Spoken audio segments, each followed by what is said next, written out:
Magandang araw mga ka-adventure. Ito nga pala si Tito Rai from Tito Rai's World and Adventure. And for today's video ho, pupunta ho tayo sa Camp Johnny sa Sitio Binayoyo sa Barangay San Jose sa Antipolo City. Tingnan ho natin yung camp nila doon. At bumabati ho ako sa inyo ng Happy New Year ho sa inyong lahat. For this 2024, pilitin ho natin na makapag-upload ho tayo ng mga bagong videos every week, at saka marami hong magiging mga pagbabago. Magkakaroon na rin ho tayo ng mas magagandang video quality. So, abangan nyo ho yung mga videos natin. Tara, pumunta na ho tayo doon sa Camp Johnny.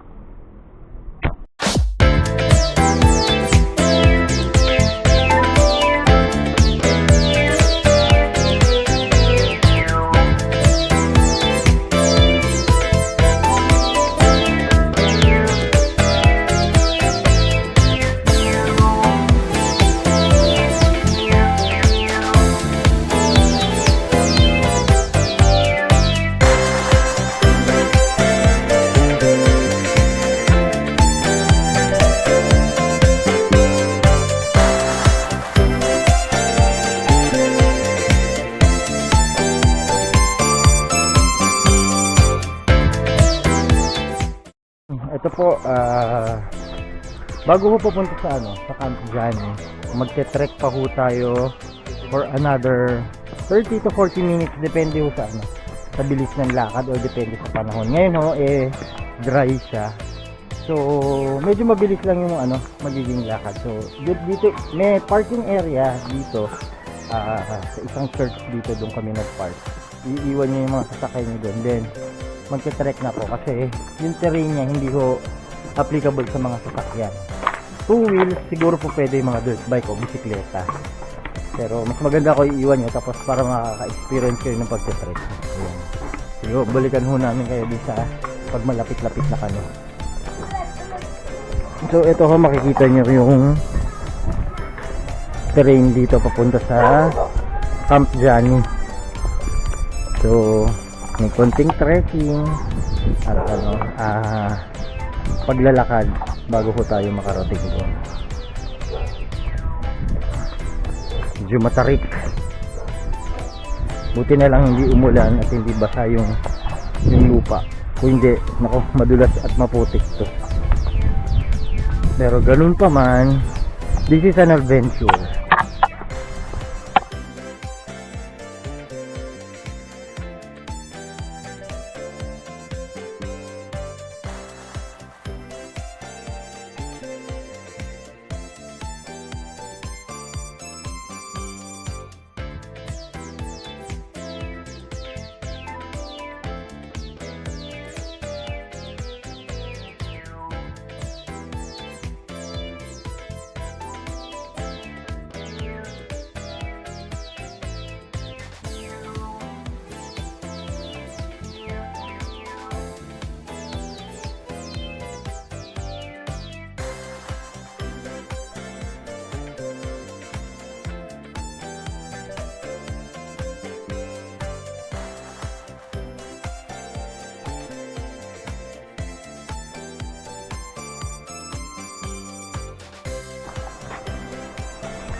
Ano pangalan mo? Edwin na lang po. Edwin. Ay. Na lang po. Ayun, itong guide namin ngayon si Edwin. Papunta dun sa sa Camp Johnny. So Edwin, gano'n ka dito ka na talaga lumaki, nakatira? Ay, hindi po, nakapangasawa lang po ako dito. Nakapangasawa. So yung po na patawagin ninyo, yun po yung dinak ko. Yung? Diyan na po yung dinak. Okay. Anak niya po, asawa ko. Okay. So matagal mo nang ginagawa to? Opo, mga 3 years na. Okay. Ito naman ho yung part ng ilog na medyo malalim. Ito ho yung mga nangingisda at ibang mga swimming. Pwede ka magano.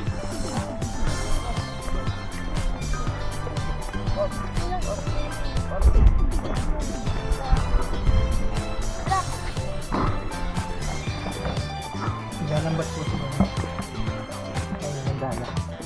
So, before, nung nagpunta kami dito, hindi pa ganito yung kalsada. So, talagang lupa. Wala yung mga steps na kagaya ng ginawa nila ngayon. So, medyo in-improve nila dahil marami na rin kasing mga campsite dito na napupuntahan yung mga tao. So, medyo madali na yung accessibility pag pupunta ngayon dito. Okay. Medyo hinihingal na. Kita na lang tayo doon. Medyo malayo-layo pa ang lakaran.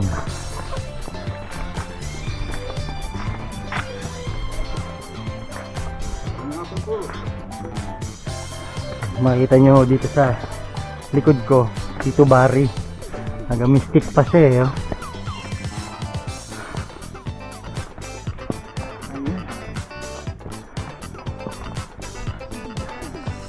Ito po yung inaakyat namin kaya nakakahinga. Yan. Pero may steps siya. Dati ito, diyan kami dumadaan sa kabila.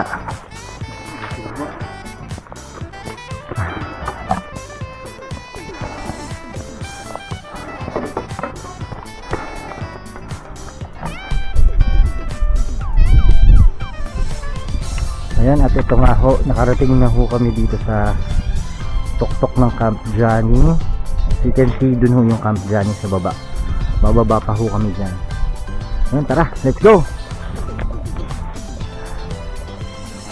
Ayan, baba naman ho tayo. Ayun nga.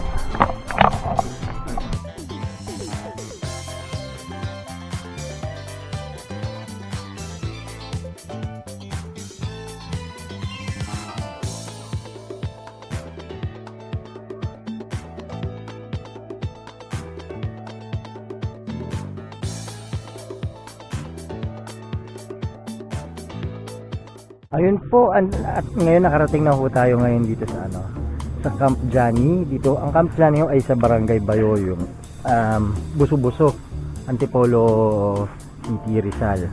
So, ito ho, papakita ho ko sa inyo yung lugar ho ng Camp Johnny. Tahimik na tahimik po dito. Ito ho. Ito po ang grounds ng Camp Johnny. Ang Camp Johnny ho ay may laking 1 hektarya ho mahigit. At meron ho silang mga kubo type villa na pwede nyo hong rentahan na maganda ho, family, mga barkada ho. Ganyan. Kung gusto nyo ng nature and tahimik ho na experience na ganyan, get away from the ingay ng ng syudad, punta ho kayo dito. Yan po ang campgrounds ng Camp Johnny.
Magandang umaga po, and it's our first morning dito po sa Camp Johnny. Napakaganda ho dito at napakalamig ho nung weather ho kagabi at saka kaninang madaling araw. Kaninang umaga ho is nagpag na ho siya dito eh. And yun, dito ho kami nagstay. Yan po yung Casa 1. Okay mga ka-adventure, ngayon naman tingnan naman natin ang kada casa or cottage na pwede nyong rentahan dito para pag-stayan. Eka, tingnan po natin bawat isa. Ito po nasa likuran natin. At dito ho kami nag-stay. Ito ho yung Casa 1. Tingnan po natin yung Casa 1. Ito po, napasok na tayo sa Casa 1. Meron ho siya parang balcony dito na merong duyan. Ito mo naman po makikita niyo sa loob. Dito sa loob, buksan mo na ilaw. Ayan. Ito ho yung parang pinaka sala area niya. And meron din ho siyang kama or pwedeng matulog din ho dun sa taas. Ano din, pag matutulog ko, may mga bedding ho sila na pwede hong ilatag dito sa baba. Ito ho yung Casa 1. And the second casa po dito sa Camp Johnny, ito ho yung pangalawang casa. It's a hut din po na malaki.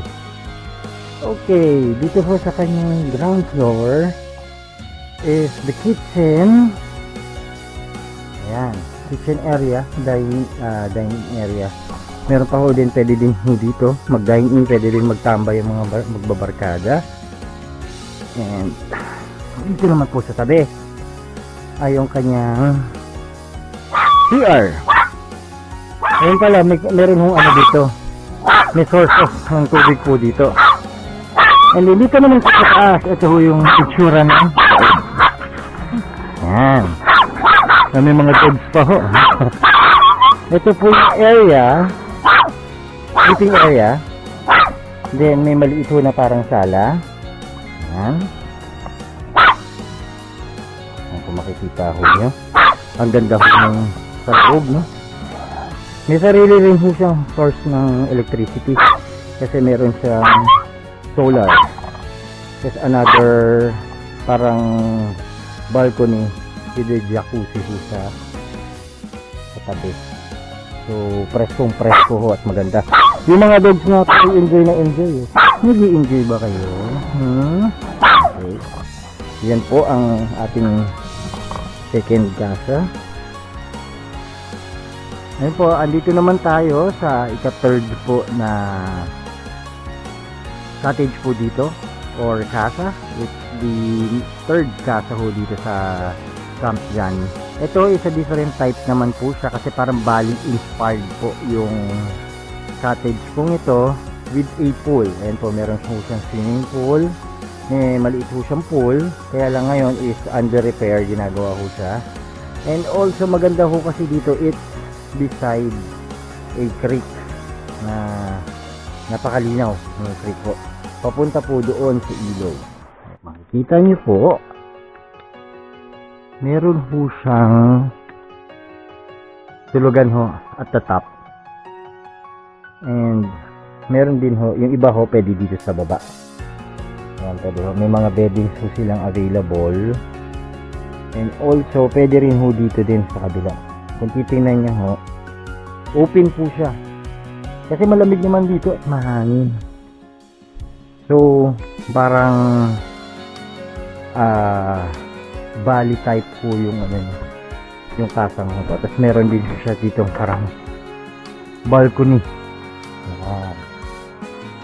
Na beside ho, dito sa isang creek. So malamig ho sa tenga, pakinggan nyo habang nakatambay ka dito kasi naririnig mo yung tunog ng tubig. Yan. So ito po yung grounds sa tabi ng casa. Meron ho siyang baba lang po tayo. Okay. Meron ho siyang parang area na pwede kayo mag get together, kain kayo, dining area, and there's also a bonfire. Ang paligid ho dito ay puro halaman, gaya ho ng malalaking kawayan, kainuto, mga puno ng saging at iba pa.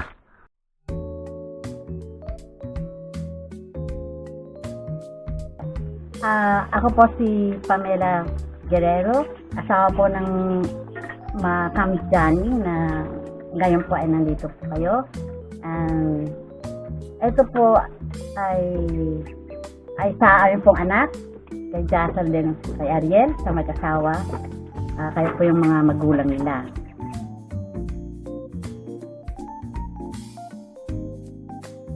During pandemic, dahil alam naman natin nung pandemic, wala tayong mga papupuntahan, kaya naghanap kami ng lugar kung saan magkaroon kami ng peace of mind. Then senior kami, wala kayong bawal sa amin lumabas. Doon nakita namin ang lugar na to sa kaibigan namin, ni Ariel, na punta kami dito para tignan.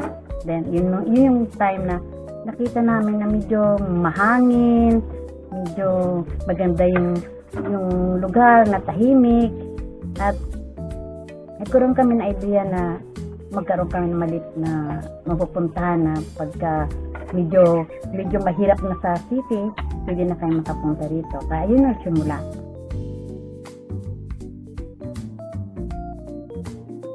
Kasi po ang pangalan ng asawa ko is Johnny Guerrero. Kaya parang mas maganda pakinggan, Camp Johnny.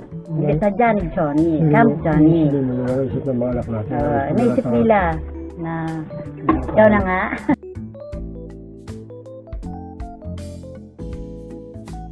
Siguro may git kumulang po sa kulang-kulang 2 hektarya siguro.